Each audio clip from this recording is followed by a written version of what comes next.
commencement était la parole. La parole était avec Dieu. Et en elle était la lumière. La lumière est arrivée sur les ondes. Lumière sur les ondes, votre programme d'information et de décryptage de l'actualité nationale et internationale à la lumière de la parole de Dieu. Musique, talk show, agenda et Bible Games. Lumière sur les ondes, 1 heure d'analyse des problèmes sociopolitiques, religieux, culturels et économiques par l'éclairage des Saintes Écritures. Tous les vendredis 18h30, 19h30, retrouvez Franck Stéphane Mauvois et Charlie Bacody sur les ondes de Radio Bonne Nouvelle 99.6 FM. Lumière sur les ondes, le Christ s'invite au débat radiophonique. To give you everything we are. Jésus, viens, nous avons besoin de toi. Alléluia. Jésus, viens, Jésus, viens. Nous t'accueillons, Jésus, viens au milieu de nous. Nous t'accueillons, Jésus, viens au milieu de nous. Saint-Esprit, viens, oui, viens. Nous t'accueillons, Saint-Esprit, au milieu de nous. Nous t'accueillons, Saint-Esprit, au milieu de nous. viens, conduis-nous Nous t'accueillons, Saint-Esprit, au en milieu de toi. Nous ne pouvons rien faire. Mesdames et messieurs, bonsoir. Bienvenue à cette édition de votre programme Lumière sur les ondes de ce vendredi soir, 10 novembre 2017. Ce soir, et comme tous les autres soirs, nous allons aborder une problématique actuelle et qui ne fait pas l'unanimité dans nos assemblées chrétiennes. Il s'agit de la question du parler en langue. Si les Écritures évoquent cette autre manifestation du Saint-Esprit dans les livres de Acte 2, bien entendu, Corinthiens 14, Jude 20 et bien d'autres, il n'en demeure pas moins que le comment de cette pratique en assemblée demeure querellé. Ce soir, tout au long de ce programme et avec nos invités, nous allons tenter d'apporter toute la vérité sur le parler en langue. Vérité sur le parler en langue, c'est le talk show de ce soir. Mesdames et messieurs, bonsoir et bienvenue. Je m'appelle Franck Stéphane Mauvois, ce micro de présentation à la réalisation. Nous avons la jeune Babette Doya et elle me fait des grands signes parce que j'ai dit qu'elle est jeune. La jeune Babette Doya, et à la mise en onde, nous avons le très très célèbre Raoul Patrick. Mesdames et messieurs, à partir de 19h précises, vous pourriez participer à l'émission par appel et par SMS. Les codes d'accès 697 58 90 61, 697 58 90 61 ou alors le 652 11 57 97, 652 11 57 97 par appel ou par SMS. Nous parlons du parler en langue ce soir à travers le thème vérité sur le parler en langue. Elle ne parle certainement pas en langue, mais elle chante. Elle s'appelle Rosie Bouche. Elle chante Louons-le pour planter le décor de cette émission. Bonsoir et bienvenue. Pour ressusciter, à toi la victoire pour l'éternité. Louons le Seigneur, louons le Seigneur, louons le Seigneur, notre libérateur. Oui, Dieu a tant aimé le monde, il a donné son Fils, avant que quiconque croie à lui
Retour dans ce studio de la 99.6. Mesdames et messieurs, bonsoir. Si vous prenez l'écoute à présent, vous écoutez Lumière sur les ondes et ce soir nous parlons du parler en langue. Le thème qui est mis au devant des feux de projecteur, vérité sur le parler en langue. Nous allons tenter d'apporter toute la vérité sur le parler en langue. C'est un thème, c'est un sujet qui est fortement querellé dans nos différentes assemblées. En tout cas, le comment du parler en langue est querellé dans nos assemblées. Et ce soir, nous allons tenter d'y apporter toute la lumière, toute la vérité conduite, on l'espère bien, et je le pense aussi, par le Saint-Esprit de Dieu, Eli Bertrand Tchabda.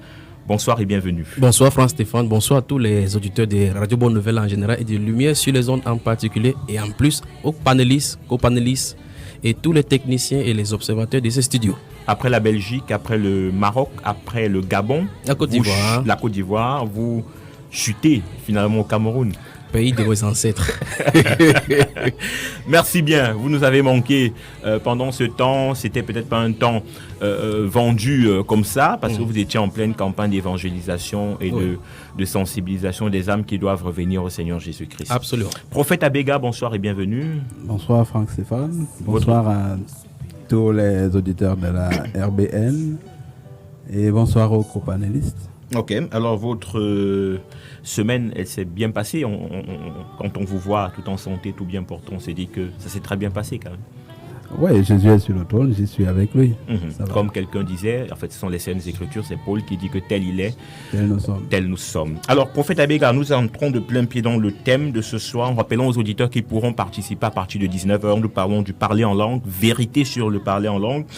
La première question est à vous adressée. Que signifie parler en langue, prophète Abega?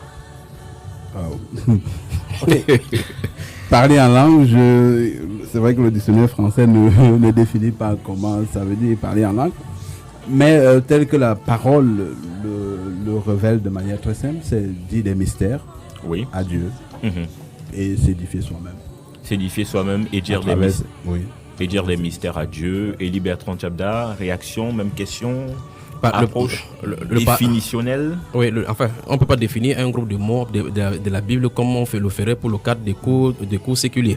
Mais on peut comprendre avec le fonctionnement. Comme le prophète en train de dire, on peut comprendre en voyant à quoi ça sert pour comprendre ce que c'est.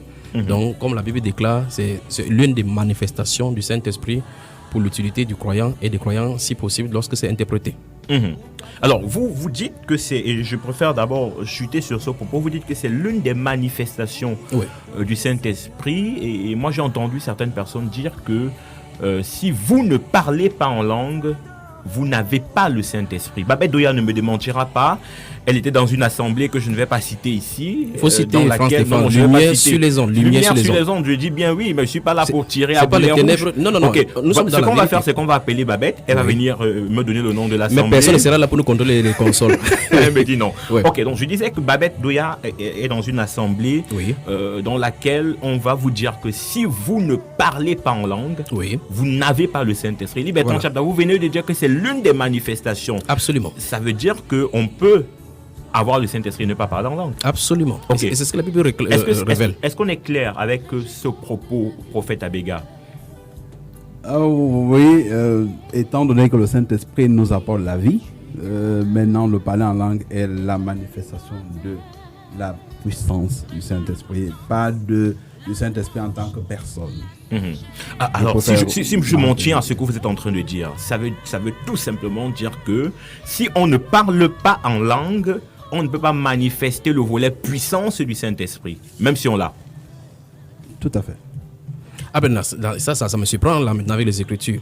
Là maintenant il faut qu'on entre dans les Saintes Écritures parce qu'en réalité plusieurs personnes dans les Écritures ont eu le Saint-Esprit sans parler en langue. Jésus lui il était le premier qui était rempli de la plénitude du Saint-Esprit, de toute la puissance du Saint-Esprit. Il n'a pas parlé en langue. Mais il a ressuscité des morts. Absolument. Il a guéri des malades. Absolument. Il a fait recouvrir la vue. Et en fait les Écritures en témoignent. Je crois que le prophète a certainement des Écritures qui vont étayer pour pouvoir dire ce qu'il a dit. Mais il faut qu'on regarde en comprenant d'abord que si c'est une manifestation Saint-Esprit, parce que le don de langue n'est pas un signe de puissance du Saint-Esprit. C'est l'une des manifestations comme ça, et plusieurs écritures en disent là. Et il veut dire quelque chose. La Bible déclare que Dans Actes chapitre 1, lorsque le Seigneur Jésus-Christ en est vouloir quitter la scène, il dit à ses apôtres que mais vous recevrez une puissance, le Saint-Esprit survenant sur vous. Remarquez très attentivement que dans ces passages, il n'est pas question de la puissance venant sur les disciples. Il est question du Saint-Esprit venant et octroyant la puissance. Donc le Saint-Esprit ce n'est pas la puissance, le Saint-Esprit c'est une personne qui vient, mais il accompagne par la puissance. Donc ça dit que le signe évident pour pouvoir témoigner, c'est la puissance du Saint-Esprit habitant en elle, aux personnes auxquelles c'est confié cela.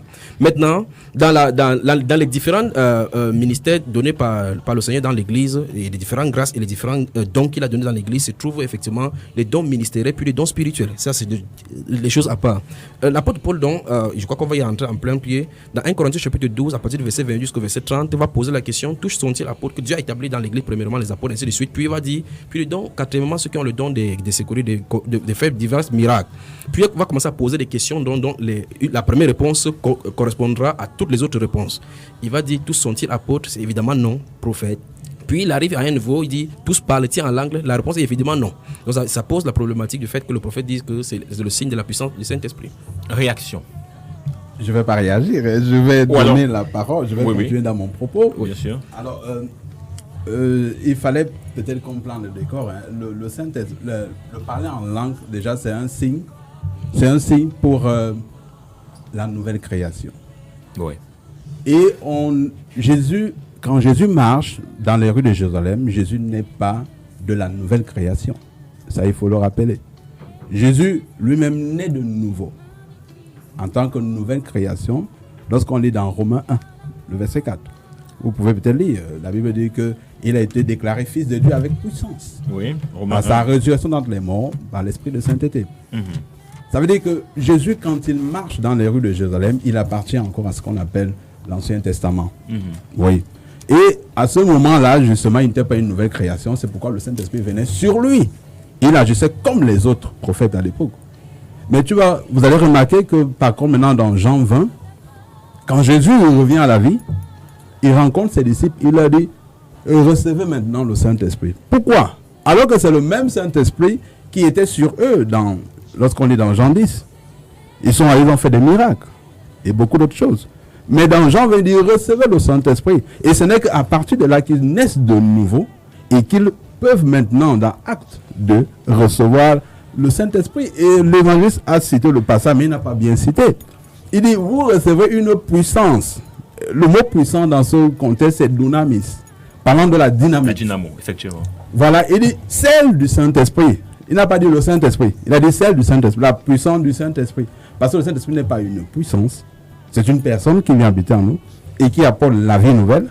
Maintenant, lorsqu'il vient, à travers la puissance, il se manifeste dans la langue, qui est le premier signe. Alors, vous continuez à marteler que la langue est le premier signe. Et je dis c'est un signe, je n'ai pas dit c'est un don. Parce que les dons sont à part, comme il a bien signalé.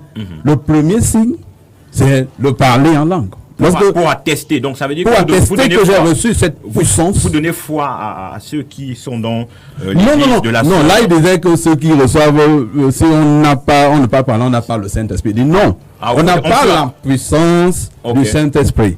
On a le Saint-Esprit en tant que personne parce que c'est lui qui nous fait naître de nouveau. Non, mais dans ce cas, France, il faut reposer la question parce que la question était de savoir si est-ce que le parler en langue, tous ceux qui sont baptisés du Saint-Esprit doivent parler en langue, parce que c'était la question. Effectivement. Parce que est-ce que tous non, c'était pas. Maintenant vous posez la question. Est-ce que tous ceux qui sont baptisés du Saint-Esprit doivent parler en langue? Oui. Je suis tout à fait d'accord avec ça. Ceux qui sont baptisés dans le Saint-Esprit doivent parler en langue. Totalement, c'est le signe majeur qui a été donné. Et pour voir le baptême dans le Saint-Esprit, il faut aller dans Acte 2, là où tout a commencé. Mais on a aussi quand même un cas évangéliste. On a le cas de Jean le Baptiste dans le désert. On a le cas du Père qui parle dans les cieux, attestant que Jésus-Christ est son Fils. On a le cas de la colombe qui vient confirmer cela sous forme de Saint-Esprit. Mais Jésus n'a pas parlé en langue, alors qu'il était là baptisé du Saint-Esprit. C'est pourquoi j'ai signalé, disant, c'est le signe de la nouvelle création. Assez complexe. Oui. En fait, je ne dois pas jouer le rôle de journaliste, mais je me poserai des questions. Vous pouvez vous interroger. Est-ce que les Écritures, il m'interroge là maintenant, est-ce que les Écritures disent que le Seigneur Jésus-Christ a été baptisé du Saint-Esprit, puisque c'est lui qui baptise du Saint-Esprit? La Bible ne dit pas qu'il a été baptisé du Saint-Esprit. Jésus-Christ ne peut pas naître de nouveau parce que c'est lui qui fait naître de nouveau. Parce que c'est lui le Saint-Esprit. Non. Il faut La Bible déclare justement, comme il a cité là-bas. La Bible dit que Jésus est le premier Jésus est le premier né dans plusieurs frères. Oui, il est même le premier né d'entre les morts.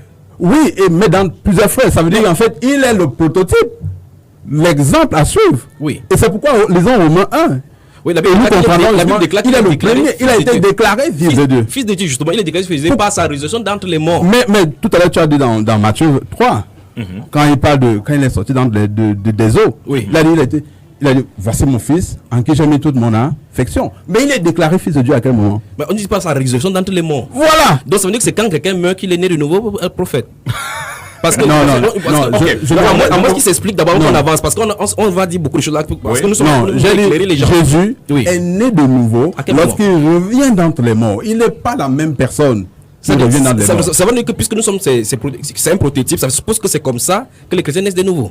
Évidemment, c'est pas la mort de la croix. Lorsqu'on donne nos vies au Seigneur, oui, on meurt à la croix. Oui. Et on revient, on récite en nouveauté de vie. C'est le symbole de Romains 6. Nous avons été baptisés en sa mort. Alors, et nous revenons en nouveauté de vie. C'est compliqué aujourd'hui là maintenant. Parce qu'en réalité, les chrétiens, ceux qui sont sauvés, le sont depuis avec Christ Jésus. C'est-à-dire que quand Christ va à la croix, il va avec tous ceux qui sont sauvés. Nous nous rendons compte tout simplement et nous entrons dans le salut. Parce que... Non, je vais marteler. Je vais dire quelque chose. Non. On n'est pas sauvé à la croix. On n'est pas sauvé à la croix. Vous avez dit on meurt à la croix. Oui. Pourquoi la croix? Oui. C'est une folie. Paul le dit dans 1 Corinthiens 3. C'est une folie pour les hommes. Oui. Ce n'est pas la croix n'est pas le salut. Non, la croix est la mort. Ce n'est pas ce que j'ai dit. J'ai dit ceci. Vous allez dire que lorsqu'on donne nos vies au Seigneur, on meurt à la croix. J'ai dit non. Nous sommes morts à la croix depuis longtemps, même quand nous vivions dans le monde. Parce que Christ est allé à la croix avec tous ceux qui sont sauvés. Et tous ceux qui doivent être sauvés. Ce n'est pas maintenant que Christ est en train d'aller à la croix. Parce que ces choses sont très, très bien pour pouvoir avancer. Quand Christ Jésus mourait, personne d'entre nous n'était sur la terre. Quand vous acceptez cela, comme vous en avez dit aujourd'hui, Christ n'est pas plus à la croix. Et il ne revient pas dans les morts. Il ne revient pas non plus des morts. C'est parce que nous entrons seulement dans le salut. Et donc, ça veut dire que Christ a... je veux dire, les réalités. Voilà, c'est qu'il a accompli depuis. Absolument. Aujourd'hui, si on vient naître de nouveau, ça ne veut pas dire que ça a déjà été accompli depuis. En fait, ce que je voulais dire, c'est que en fait, c'est que Christ a accompli pour ceux qui sont pour ses brebis, est mis en exergue et rendu manifeste par la prédication de l'évangile. Et donc, c'est pour ça que l'évangile, c'est une puissance pour ceux qui sont sauvés. C'est l'évangile donc qui fait amener ça sur la scène. Maintenant, quand l'évangile est prêché par le Saint-Esprit, non, pas pour ceux qui sont sauvés, pour ceux qui croient. Là, il faut citer les Écritures. Est une puissance de Dieu pour le salut de quiconque croit. Pour le salut, ce n'est pas ceux qui sont sauvés. La Bible déclare donc que quand on a entendu cet évangile-là, on a cru et on a été scellé du Saint-Esprit. Vous voyez, effectivement. Donc, c'est lorsqu'on croit qu'on est scellé du Saint-Esprit. Pourtant, la mort s'est réalisée depuis. Enfin, je suis d'insister là-dessus parce que par rapport à la nouvelle naissance de Jésus, il n'y a pas de trace de l'Écriture de Jésus besoin de naître de nouveau. Parce qu'il est Dieu. Il n'a pas besoin de naître de nouveau. Il devait seulement accomplir une œuvre pour la rédemption et puis s'asseoir à la majesté divine pour réclamer ce qu'il est venu pour chercher. Maintenant, la nouvelle naissance concerne la création déchue. Christ n'était pas déchu. C'est très nécessaire avant qu'on avance pour le don. Parce que Jésus n'avait pas de dons spirituels, il est lui-même le don. Pour qu'on reste dans le débat, peut-être il faudrait qu'on fasse un peu. Et d'ailleurs, la semaine dernière, vous étiez en train de convoquer l'herméneutique. Est-ce que avant le livre de Actes 2 des apôtres, des personnes dans l'Ancien Testament avaient parlé en langue? Ça peut nous éclairer, ça peut nous faire remonter de fil à aiguille. C'est pourquoi j'ai dit c'est un signe de la nouvelle création. Alors vous dites pas du tout. Personne n'avait parlé en langue dans l'Ancien Testament. Et Liberton. L'enseignement biblique présente que le parler en langue a commencé dans le livre de Genèse. Et c'est là, maintenant vous voyez que tout à l'heure vous avez parlé de la définition. J'ai dit effectivement c'est la manifestation du Saint-Esprit. Expliquez-nous. Voilà. Genèse, avec référence biblique et Liberton Chabda. Genèse chapitre 11, la Bible déclare que toute la terre était un seul peuple, une seule langue. C'est là où ça a commencé. C'est à partir de cet endroit que ça a commencé. Genèse 11. Genèse chapitre 11, justement. La tour de Babel, justement. En fait, ça peut sembler bizarre. Nous sommes dans l'humain sur les autres, nous allons dire la vérité.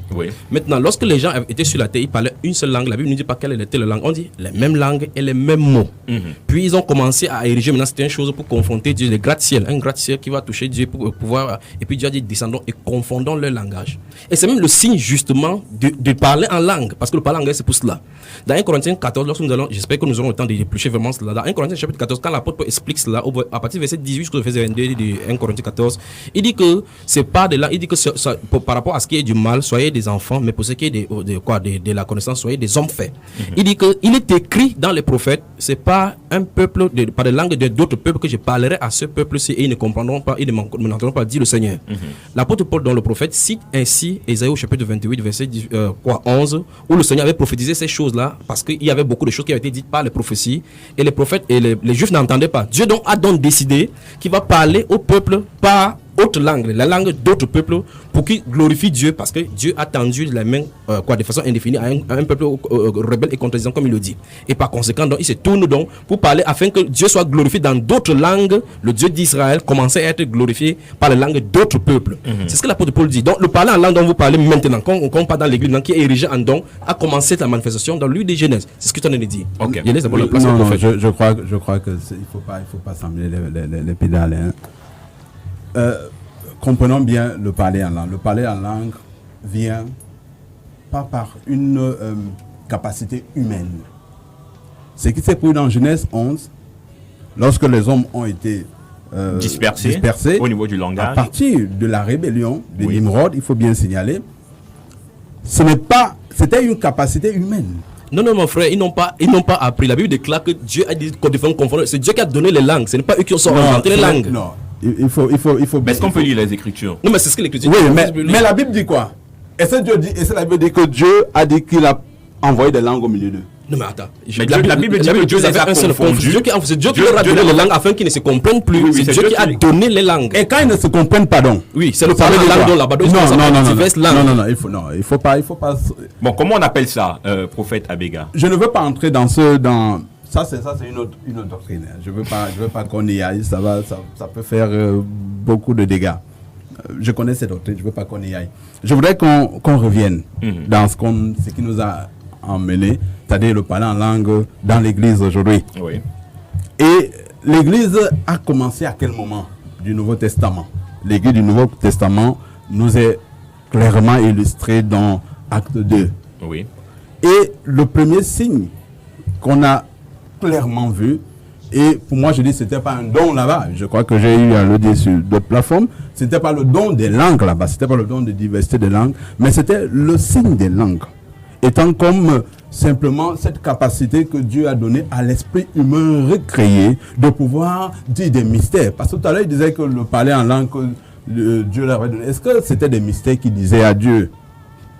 Non, dans Acte 2. Dans Genèse 11, qui cite. Ah, ok. Il dit qu'ils ne se comprenaient pas, il n'a pas dit qu'ils ne se comprenaient pas entre groupes, mais beaucoup d'entre eux ne se comprenaient pas. Donc, il ne faut pas entrer dans ce genre de doctrine. Maintenant, je disais donc que la langue qui est donnée dans Acte 2 est une langue, le signe.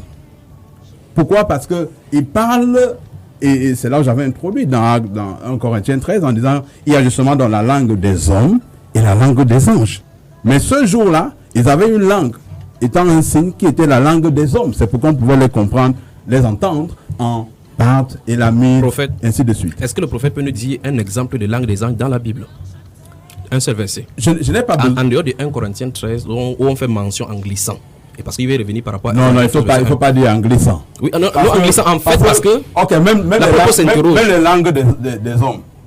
C'est mentionné où? Absolument, il y a beaucoup de langues là-bas mentionnées. La Bible déclare que non, pas une seule fois. Je peux vous parler. Je peux vous en donner même 5. Oui. La Bible déclare que le Seigneur Jésus a parlé à l'apôtre Paul en langue hébraïque. C'est écrit clairement en langue hébraïque. La Bible déclare que Rabshak est venu parler en langue mésopotamienne. Voilà les cas de mention des langues des hommes dans la Bible. S'il te plaît, évangéliste, nous sommes en train de parler quelle langue?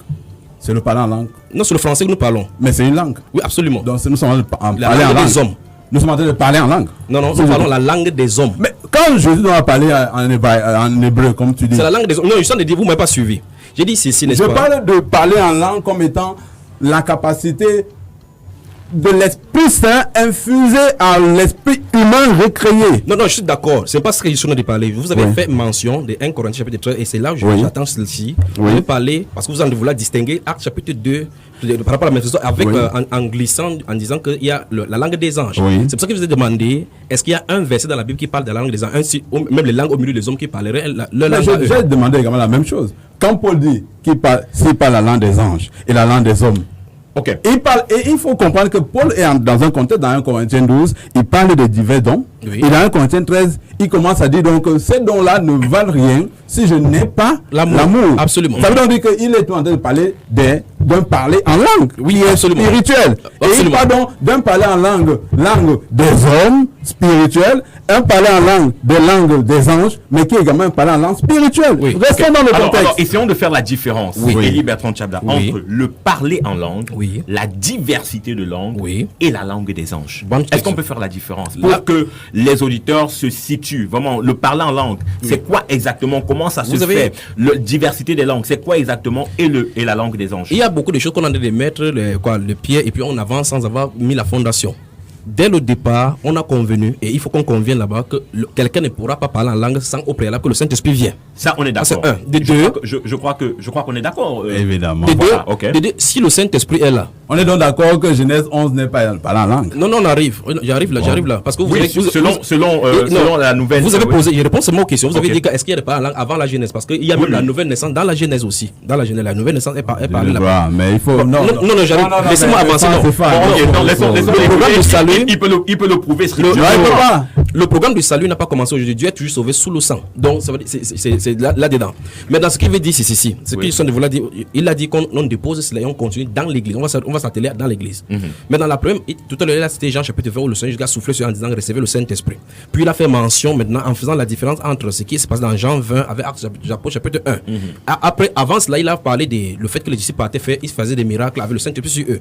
Or, nous voyons effectivement qu'après la résurrection du Seigneur Jésus, dans Jean chapitre 7, le Seigneur Jésus a dit que si quelqu'un a soif, qu'il vienne et boive. Il dit cela de l'Esprit que devaient recevoir ceux qui croiraient en lui, parce que l'Esprit n'était pas encore. Voilà. Donc, tant que Jésus, notre Seigneur, était là, puisqu'il fallait qu'il aille avant de revenir sur la forme du Saint-Esprit.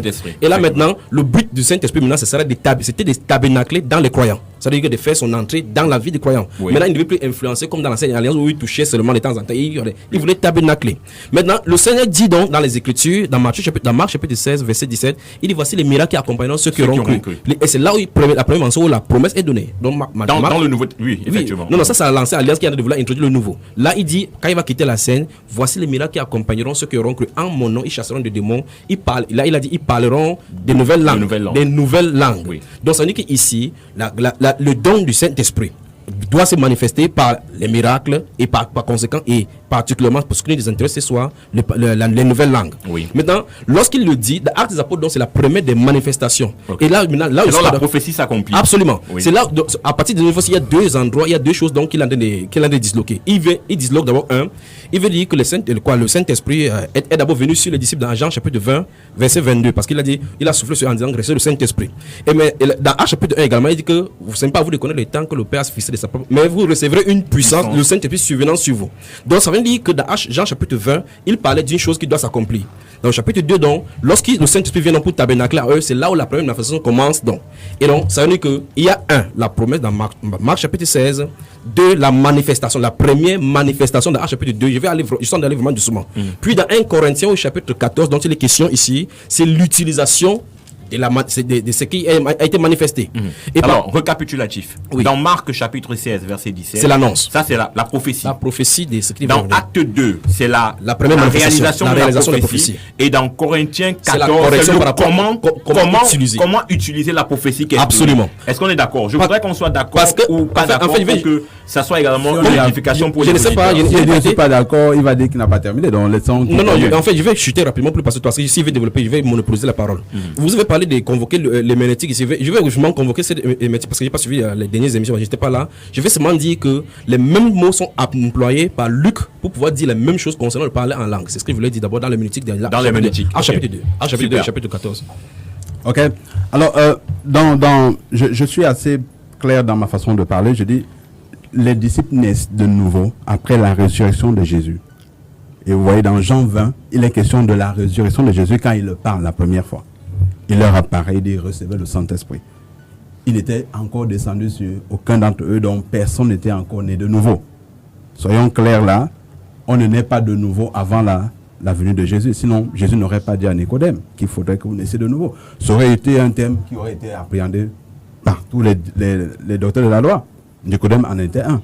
Mais s'il leur parlait encore de naître de nouveau, il a posé la question, dois-je encore rentrer? Ça veut dire que c'est un thème qui n'était pas connu. Donc, ce n'était pas pratiqué. Maintenant, Jean 20, il dit recevez le Saint-Esprit.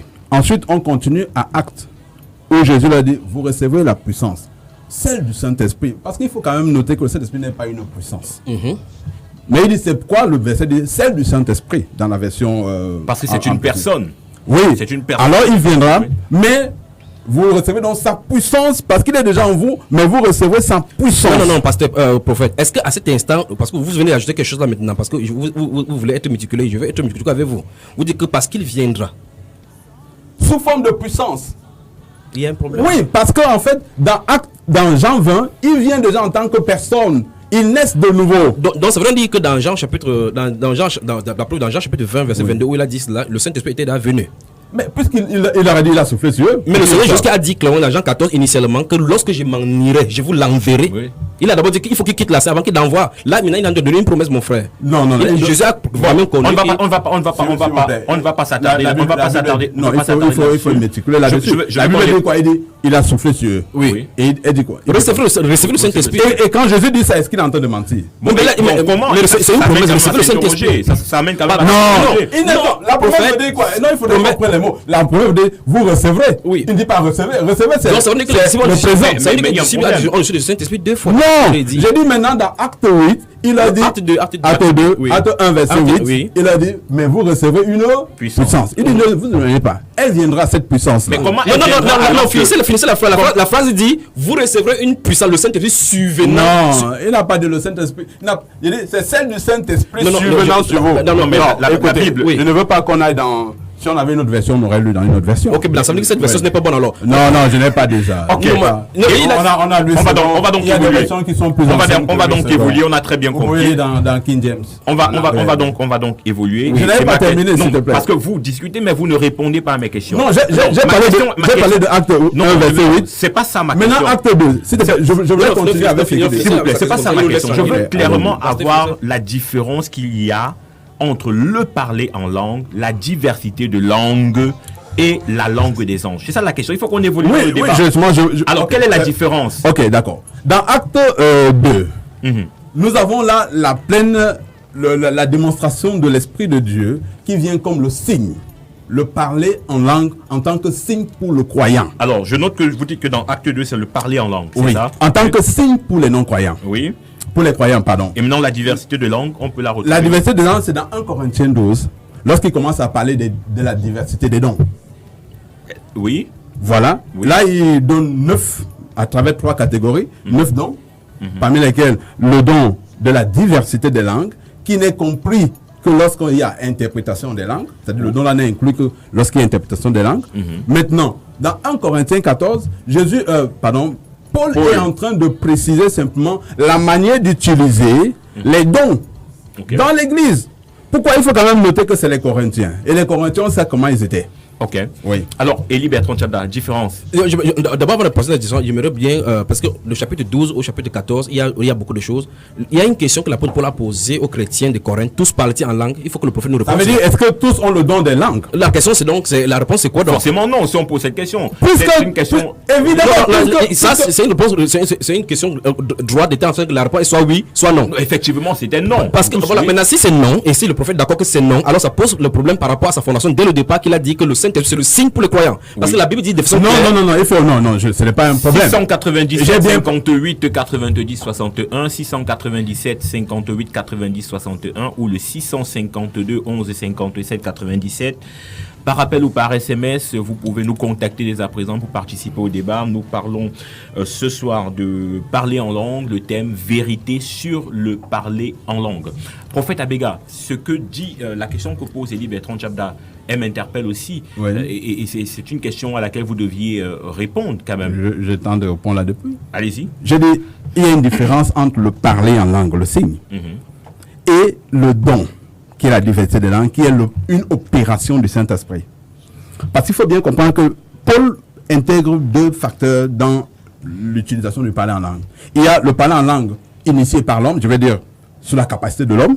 C'est-à-dire comment? Parler du Bassa, parler de Léondo, parler du... Non, je ne vais pas aller jusque-là, mais je dirais un peu comme il l'avait dit. Je parle en langue plus que vous tous. Mais est-ce que l'homme a la capacité Évidemment, d'initier alors que cette force lui vient du Saint-Esprit? Paul dit ça. Non, justement, c'est là que je vais éclaircir un peu. Okay. Paul dit, il y a la capacité qu'il a de pouvoir parler en langue plus que tous. Maintenant, il y a le don qui n'est pas à sa discrétion, mais qui a la discrétion du Saint-Esprit. C'est un peu comme quelqu'un dira, j'ai la capacité de guérir les gens plus que toi. Ce n'est pas mon opération. C'est le Saint-Esprit qui guérit les personnes. Donc, la différence entre le parler en langue signe et le parler en langue don, c'est que le parler en langue signe est une capacité communiquée à l'homme par Dieu pour son édification personnelle. Par contre, le parler en langue diversité des dons, diversité de langue, c'est-à-dire le don, est une capacité communiquée à l'homme par Dieu pour l'édification commune. Alors maintenant, ça me pose encore un autre problème dans l'église. Ça veut dire que Dieu a laissé libre cours à un homme de décider quand il parle en langue, quand il veut. D'après ce que vous dites là maintenant. Si ce n'était pas, on n'aurait pas Jules Devin, qu'il est, je crois que je t'en ai parlé, oui. Édifiez-vous sur votre prochaine foi, priant par le Saint-Esprit. Oui. Également, Éphésiens 6, oui. 18, oui. où Paul dit, faites toutes sortes de prières par l'Esprit. Oui. Ce qui est parlé en langue. Si ce n'était pas la capacité de l'homme, il ne dirait pas ça. Ok, alors essayons de jeter un regard sur l'église, sur les communautés chrétiennes du Cameroun, de Douala principalement. Oui. On remarque que le parler en langue est entre guillemets à la mode. Tous parlent en langue, 50, 40 personnes. Est-ce que ce qu'on observe, Elie Bertrand Tchabda, est effectivement capté sur le modèle biblique ou alors on est pratiquement dans l'erreur? Si on n'a pas commencé avec la fondation biblique, il est notoire qu'on doit continuer sans la fondation biblique et sans la Bible et en mettant même la Bible de côté. Si déjà ce qu'on voit sur la scène religieuse, comme vous en le signaler, est appelé parler en langue, c'est qu'il y a une désobéissance même de la pratique. Parce que d'après 1 Corinthiens chapitre 14, verset 26, la Bible déclare que fait donc frère lorsque vous vous assemblez. Quelqu'un parmi vous a-t-il un cantique, une révélation, vous voyez, on dit pour l'éducation que tout se passe pour l'éducation. Et puis il dit là-bas que pour ce qui est des langues, que 2 ou 3 au plus parlent. Donc ça veut dire que le maximum c'est donné. Je ne sais pas dans quelle catégorie le prophète va parler parce qu'il a bien distingué ce qui sert de l'éducation et ce qui sert des manifestations pour l'utilité commune. Donc là-bas, mais la Bible déclare là-bas clairement que c'est maximum 3 qui doit parler et c'est l'autorité de l'écriture et en plus ça va se faire chacun à son tour et là on dit clairement il faut qu'il y ait l'interprète. Ça se pense que c'est à cet instant c'est au milieu de l'église si on doit faire cette manifestation là il faut qu'il y ait l'interprète. Okay. Parce que on va passer au auditeur. Vous gardez vos propos. Allô, bonsoir. Oui, bonsoir. Éloignez-vous de votre poste récepteur s'il vous plaît. Quand j'essaie de le faire, d'accord, c'est bon. Bonsoir, Radio Bonne Nouvelle. Bonsoir. Bonsoir. Coupez votre poste récepteur, s'il vous plaît. Coupez-le complètement. D'accord, je suis un peu éloigné là. C'est bon? Ça peut aller. Allô? Oui, allez-y. C'est bon? Allez-y. Ok, bonsoir à l'apôtre déjà. Bonsoir à l'infatigable Elie, le soldat de Jésus. Okay. Je suis très heureux, très content déjà de participer à l'émission. J'ai, je crois, 2 préoccupations. Allez-y, vous vous appelez comment? Pardon? Vous vous appelez comment? Le frère Charlie. Le frère Charlie, ok. Le frère Charlie, c'est bon. Posez vos préoccupations. Voilà. Là, je voudrais savoir si on apprend à parler en langue. C'était une question qu'on allait poser, c'est bien que vous oui, l'avez c'est la dit. première question. Est-ce qu'on apprend à parler en langue? Parce que là, je me souviens une fois, sur les antennes de la radio Bonne Nouvelle, et avec un pasteur qui... il y a un auditeur qui appelle un pasteur sur les antennes, et désirant donc parler en langue. Alors, l'homme de Dieu sur les antennes de la radio Bonne Nouvelle remue et apprend à parler en langue à l'auditeur. Donc ça, c'est la première question. Et de savoir si est-ce normal qu'une personne qui parle en langue et qui est incapable d'interpréter est dans le blasphème. Pardon? Est-ce qu'une personne qui parle en langue Oui. est incapable d'interpréter? Est capable d'interpréter. Donc avoir une fois le don de parler et d'interpréter. Ok. Est incapable. Oui, est incapable d'interpréter. Ok. Donc quelqu'un qui parle Parler en en langue. langue. Oui. Allô? Je vous écoute. Oui. Est-ce que cette personne est dans le blasphème? Si dans une assemblée, il y a des sœurs et des frères qui parlent en langue et qu'il n'y a aucune personne dans la salle qui interprète, Ok. est-ce le blasphème? Ok. Donc, voilà, C'est ma blasphème. question. Ok. Merci bien. Oui. Ok, alors Élie Bertrand Tchabla, on Oui, reprend directement ces questions. Prenons rapidement la dernière question. Commençons par la dernière avant de revenir à la dernière. Alors, est-ce que dans une assemblée, des personnes qui parlent, et c'était effectivement la lecture qu'on faisait des assemblées Exactement. de Douala, où tout le monde parle en langue. Pas seulement Douala, c'est universel. Je m'arrête à Douala, où tout le monde parle en langue, et après il n'y a pas d'interprétation, et on continue le culte comme si de rien n'était. Voilà, et là ça pose problème. C'est ici que ça devait poser problème. Parce que Dieu qui a dit que Dieu n'est pas un Dieu de désordre, mais d'ordre. Oui, enfin, c'est Dieu qui parle. Parce que là, dit c'est quelqu'un qui croit être prophète, qui reconnaît ce qu'il vient de dire. C'est un commandement du Seigneur. Maintenant, l'apôtre Paul parle ceci. Alors, ça devait nous poser une question claire. Est-ce Dieu qui donne ces milliers de parler en langue sans aucune interprétation? Parce que si le Saint-Esprit qui vient, il a donné l'ordre que si on parle, il faut qu'il l'interprète. Oui. Il ne fait que donner parler en langue. 3000 parlent en langue, 4000 parlent en langue sans interprétation. Oui. Et là, il fait bien de poser la question qu'on peut être en train de blasphémer sans s'en rendre compte. Parce qu'en fait, si on n'est pas en train de glorifier Dieu, que c'est un autre esprit qui se trouve dans la scène, il peut blasphémer contre le Seigneur. En fait, Abega, je vous parlais souvent de la relation qu'il pourrait y avoir entre le parler en langue et Lucifer. Est-ce qu'au regard de ce qui est dit et de ce qu'on voit, de ce qu'on constate, de ce qu'on touche du doigt, on n'est pas même de dire que nos assemblées sont en train de courir vers la dérive au regard du comment du parler en langue? Écoutez, je vais d'abord revenir. En revenant, je vais répondre à la question. Ok. Alors, le modèle nous est donné dans Acte 2. Et je voulais savoir, est-ce que dans Acte 2, ils étaient combien? 120. Ils parlaient tous en langue.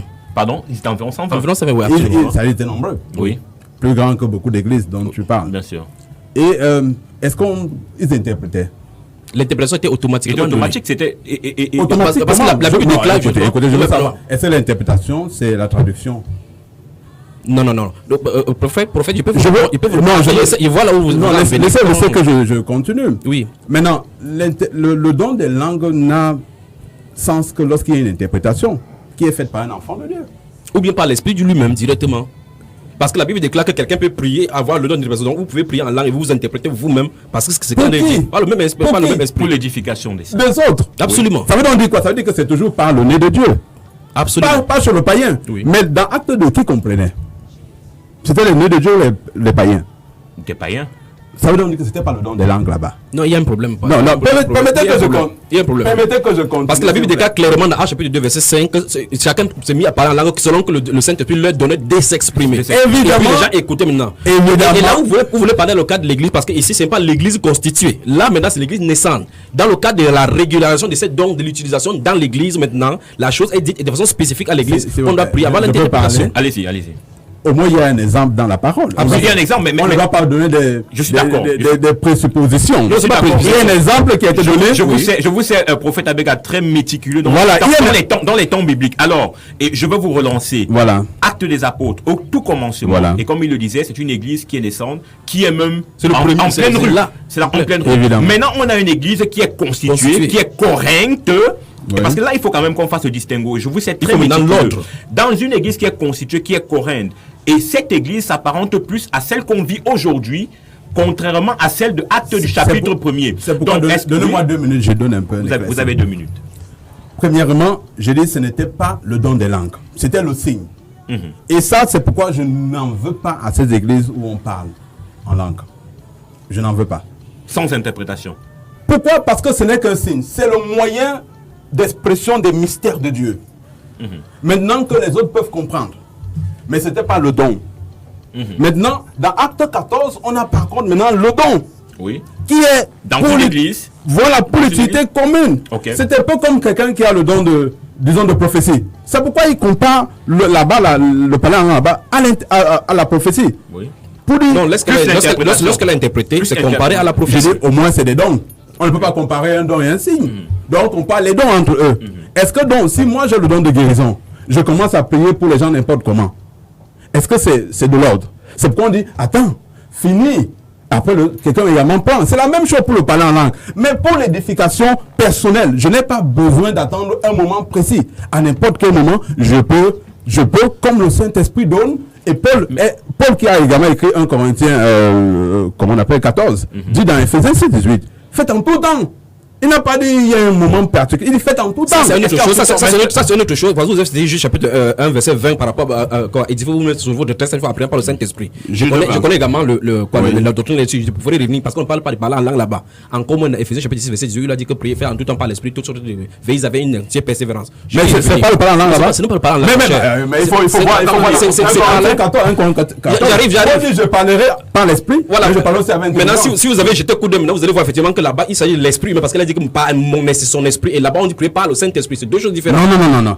Il dit je parlerai par l'Esprit. Non, c'est écrit qu'ils ont le petit et l'intelligence. Oui. C'est son esprit et son intelligence, c'est deux choses différentes. C'est écrit là, 1 Corinthiens, Frère Stéphane, vous y êtes. Lisez verset 18. 1 Corinthiens 14, je permets. C'est là. 1 Corinthiens 14, verset 18, la Bible déclare... je rends grâce à Dieu de ce que je parle en langue plus que vous tous. Oui. Mais dans l'église, j'aime mieux dire 5 paroles avec mon intelligence, afin d'instruire aussi les autres, que 10 000 paroles en langue. Maintenant, quand il parle avec son intelligence, c'est pas avec l'esprit. Pardon? Non, il a parlé de la part de. Continuez, vous faites Stéphane, continuez. Continuez en esprit. Continuez. À ce niveau déjà. Oui. Est-ce que quand toi tu parles en français, c'est pas ton esprit qui prie? C'est pas, tu ne pries pas en esprit là-bas? Prophète, nous sommes de faire. C'est quand même clair. Mais après il dit je prierai en esprit et avec mon intelligence. Prophète. Mon intelligence, ça veut dire quoi? Ça veut dire qu'en fait, avec la capacité que j'ai à pouvoir former mon sujet. Prophète, nous avons convenu ici dès le départ que la nouvelle naissance concerne l'esprit humain. Voilà, évidemment. Absolument. Et là, l'apôtre Paul en parle de son esprit régénéré. Et face à ton intelligence, quand il n'était pas régénéré, il reste la même intelligence. Il peut agencer les mots bibliques avec ses propres mots. Même Apollos parlait l'intelligence, ce n'est pas l'esprit, ce n'est pas celui qui est né de nouveau. Non, faisons d'abord la part des choses. Non, on peut pas faire la part des choses. Non, faisons la part des choses. Non, Frère Stéphane, je dis une chose. Ce qui est en train de dire, c'est que Jude chapitre 1, verset 20, on dit prier par le Saint-Esprit. C'est dit par le Saint-Esprit là-bas. Dans Éphésiens chapitre 6, verset 18, on parle du Saint-Esprit, c'est l'esprit grand E, donc l'esprit de Dieu. Mais dans 1 Corinthiens 14, il n'est pas ça de l'esprit de Dieu, c'est de l'esprit humain qui est régénéré. C'est ce qui est. Et mon esprit font quoi? L'esprit de Dieu et mon esprit font quoi? On est dissociés? Vous ne pouvez pas commander au Saint-Esprit de prier, vous ne pouvez pas décider avec le Saint-Esprit. Justement, c'est pourquoi où est-ce que ça veut dire? L'être humain, que vous soyez régénéré n'importe comment, vous ne pouvez pas commander au Saint-Esprit à quel moment commencer. Mais lorsqu'on est régénéré, notre ça veut dire que Paul commandait au Saint-Esprit. Non, c'est dit avec votre supposition. Quand vous dites que c'est le Saint-Esprit dont c'est les questions, alors forcément vous allez dire effectivement qu'il peut commander au Saint-Esprit. Oh, c'est pas ce que Paul dit quoi? Paul dit quoi? Il dit que je rends grâce de ce que je prie plus que vous tous. Oui, voilà. Je parle en langue plus que vous tous. Tout à l'heure quand vous convoquez d'autres versions, l'autre version dit qu'il parle diverses langues plus que vous tous. Il ne parle pas comme ça. Dans l'autre version, on va convoquer l'écriture. Je veux qu'on vraiment, il nous reste 10 minutes et qu'on consacre ces 10 minutes-là à vraiment un regard qu'on va jeter sur les communautés locales. Alors, 1 Corinthiens 14, le verset 22 d'abord. Par conséquent, les langues sont un signe, non pas pour les croyants, mais pour les non-croyants. La prophétie, au contraire, est un signe pour les non-croyants. Non, il faut. Je dis l'écriture. La prophétie. Pour le contraire est un signe. Pour les croyants. Non pour les non-croyants. Non pour les non-croyants, mais pour les croyants. Rien que ce verset-ci. À quoi ça me sert de parler en langue dans une assemblée? D'abord, ce verset-ci contredit ce que le prophète disait. Je pose une question. Parce qu'il a d'abord dit que le don de langue était un signe pour les croyants. Et ici, on dit manifestement que c'est un signe pour les non-croyants. Et ici, on met la relation justement avec ça et Actes des Apôtres chapitre 2. Parce que je m'arrête d'abord là, puisqu'on nous dit que le parler en langue, c'est pour les non-croyants. Non, que c'est un signe pour eux. Parce que tu devais parler d'un signe pour les non-croyants. Je suis d'accord. Je dis donc, à quoi ça me sert? Il faudrait qu'on lise bien. Laissez-moi terminer. Non, mais lis bien, François, parce que ce qu'il a dit, non, c'est pas. Oui, parce qu'il disait que la prophétie n'est pas pour les. Non, pour les croyants. S'il vous plaît, je relis. Je le corrigeais parce qu'il disait que la prophétie c'est pour les non-croyants. J'ai dit que non, c'est pour les croyants. En quoi ça contredit ce que je dis? Je veux relire. Vous parlez des langues comme étant les signes pour les croyants. Est-ce que je peux relire? Non, je n'ai pas signé. Mais le signe des langues, c'est pour mon édification personnelle. Non, vous avez dit à plusieurs reprises. Prophète Abega, s'il vous plaît. Vos différentes interprétations ne peuvent pas être au-dessus de la parole que je veux convoquer. Absolument. Comportons-nous comme des grands garçons, s'il vous plaît. Alors, Corinthiens 14, verset 22. Par conséquent, les langues sont un signe, non pour les croyants, mais pour les non-croyants. La prophétie, au contraire, est un signe, non pour les non-croyants, mais pour les croyants. Amen. Je m'arrête d'abord là Amen. pour poser une question avant de poursuivre. Ça veut dire- À quoi ça me sert donc Oui. de parler en langue dans une assemblée de croyants? Mais c'est ça que j'explique, Franck Stéphane. Mais vous Je ne dis- pouvez pas expliquer quelque chose qui est interdit. Non. Je t'explique. Si on n'intègre pas qu'en fait, il y a le signe qui est de mon inspiration personnelle et le don qui est vraiment l'opération du Saint-Esprit, on va passer à Ok, côté. on a très bien compris. Maintenant, qu'est-ce qui est donc fait dans les assemblées? Est-ce le signe? Voilà. Est-ce le don? Je voulais donc arriver à ce niveau. Alors, oui. Maintenant, c'est pourquoi j'ai dit je ne condamne pas totalement cet aspect de parler en langue. Oui. Pourquoi? Parce que ça dépend de comment on est enseigné. Si je suis dans une assemblée et que nous avons un sujet à prier, je le donne en français et n'importe qui peut le prier en langue. Pourquoi? Même si c'est interdit.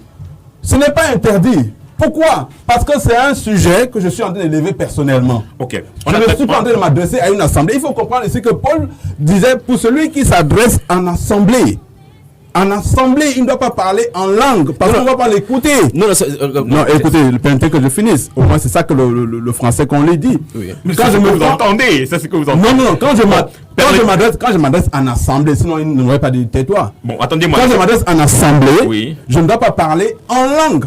Mais si c'est pour moi-même, si je suis en assemblée et que je parle pour moi-même, je peux parler en langue.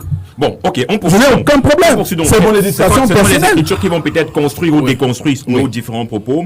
Verset 23, je vais descendre jusqu'au bas. Si donc dans une assemblée de l'église entière, Oui. tous parlent en langue et qu'il survienne des hommes du peuple ou des non-croyants, ne diront-ils pas, vous êtes des fous? C'est vraiment les fous. Absolument.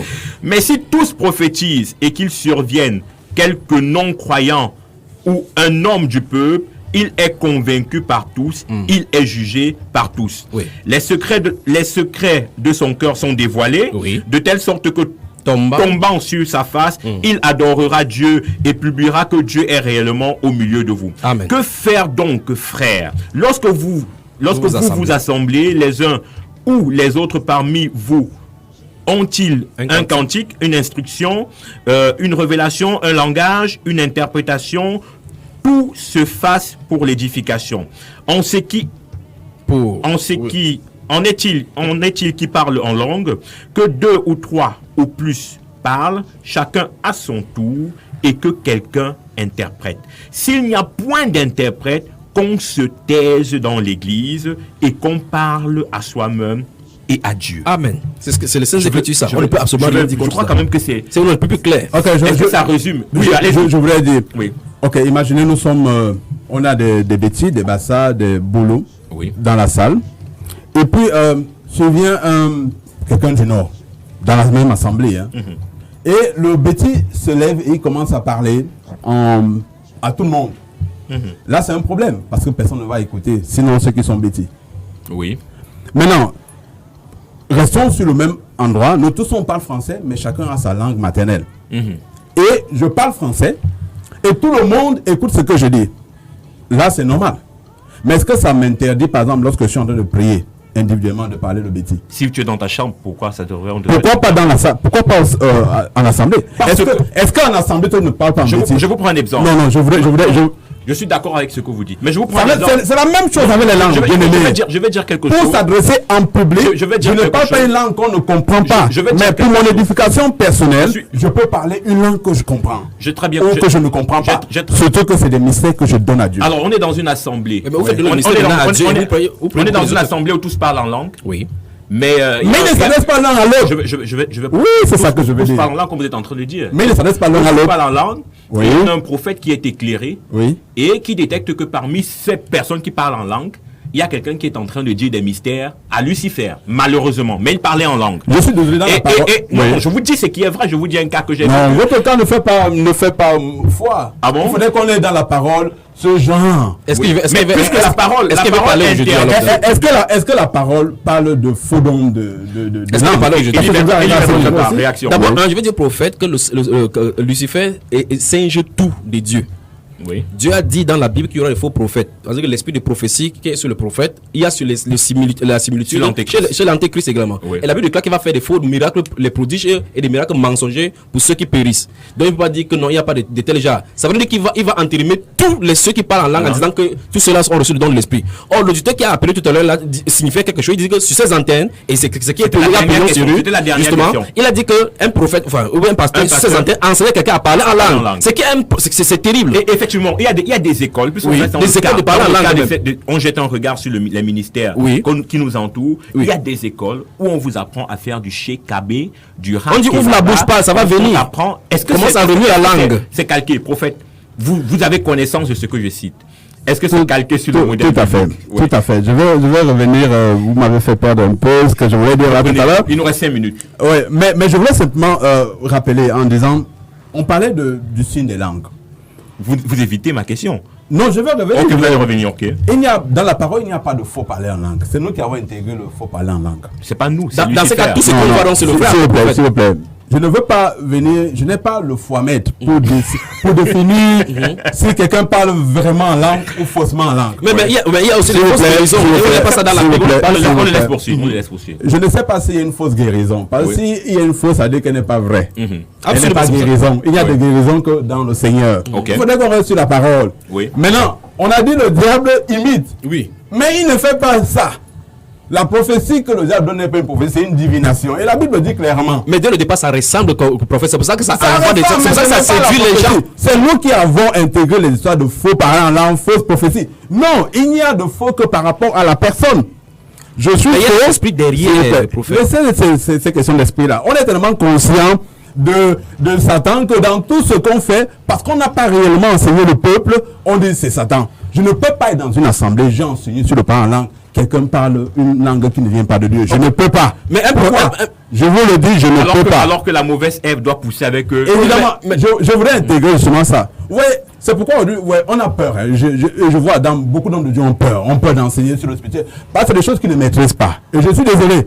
Ils doivent se rapprocher des personnes qui maîtrisent ce sujet et qui peuvent enseigner le peuple convenablement. Ok, alors, est-ce que vous pensez des écoles où on apprend... L'école même des prophètes? Non, je ne sais pas.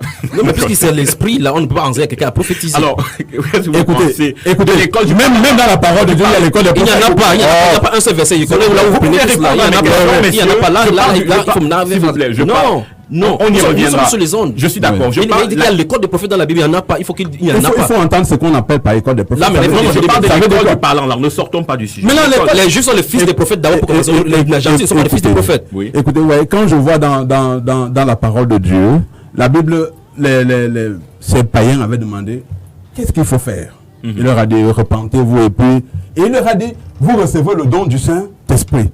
Mais après, il dit, c'est ce que Joël avait prophétisé avant, disant, vos fils, vous feront des visions. Mais est-ce qu'au moment là, ils avaient les visions? Le parler en langue là-bas était le catalyseur de tout ce qui devait être comme don du Saint-Esprit. Est-ce qu'il y a une école? Maintenant, est-ce qu'il y a une école? On parle d'école, je ne sais pas ce que vous entendez par école. On vous apprend à former les mlèches. Non, vous êtes d'accord avec ça? Voilà, le qui a dit qu'un pasteur essaie sur les ondes et c'est qui est censé croire. Non, je ne vais pas prendre ce qu'on dit, ça dépend de comment il a compris. Ok, Élie Bertrand Chapda, dernière réaction. On reviendra peut-être pour continuer, on n'a pas fini avec toutes nos questions. En fait, j'ai posé les jalons, j'ai poussé le bouton au bout. D'abord, la seconde émission pour vendredi prochain. Oui, le parler en langue, parce qu'il a fait le distinguo entre Actes chapitre 2 et Actes chapitre 14. La Bible ne dit pas cela. 1 Corinthiens chapitre 14 et Actes chapitre 2, c'est le signe. Ce qui s'est passé dans Actes chapitre 2, c'est la même chose qui se passe et pratique dans 1 Corinthiens chapitre 14. Je crois que si le Seigneur permet, on va y revenir sur ça en détail. On va revenir dans le dernier mot. Je voudrais simplement dire, vous voyez, dans Actes chapitre 2, il est fortement question de signes et dans 1 Corinthiens 14, il est fortement question de dons. Les deux sont là. Maintenant, le don, je ne peux pas les essayer comme je veux, mais le signe, c'est une arme pour ma prière, pour mon édification de tous les jours. Ok, on a introduit cette émission, on la poursuit vendredi prochain pour la clôturer avec toutes les questions que nous avons encore à poser. Mesdames et messieurs, merci d'avoir été des nôtres, merci d'avoir écouté. On se donne rendez-vous vendredi prochain. D'ici à là, que le Seigneur vous bénisse. Bonsoir à tous et à vendredi prochain.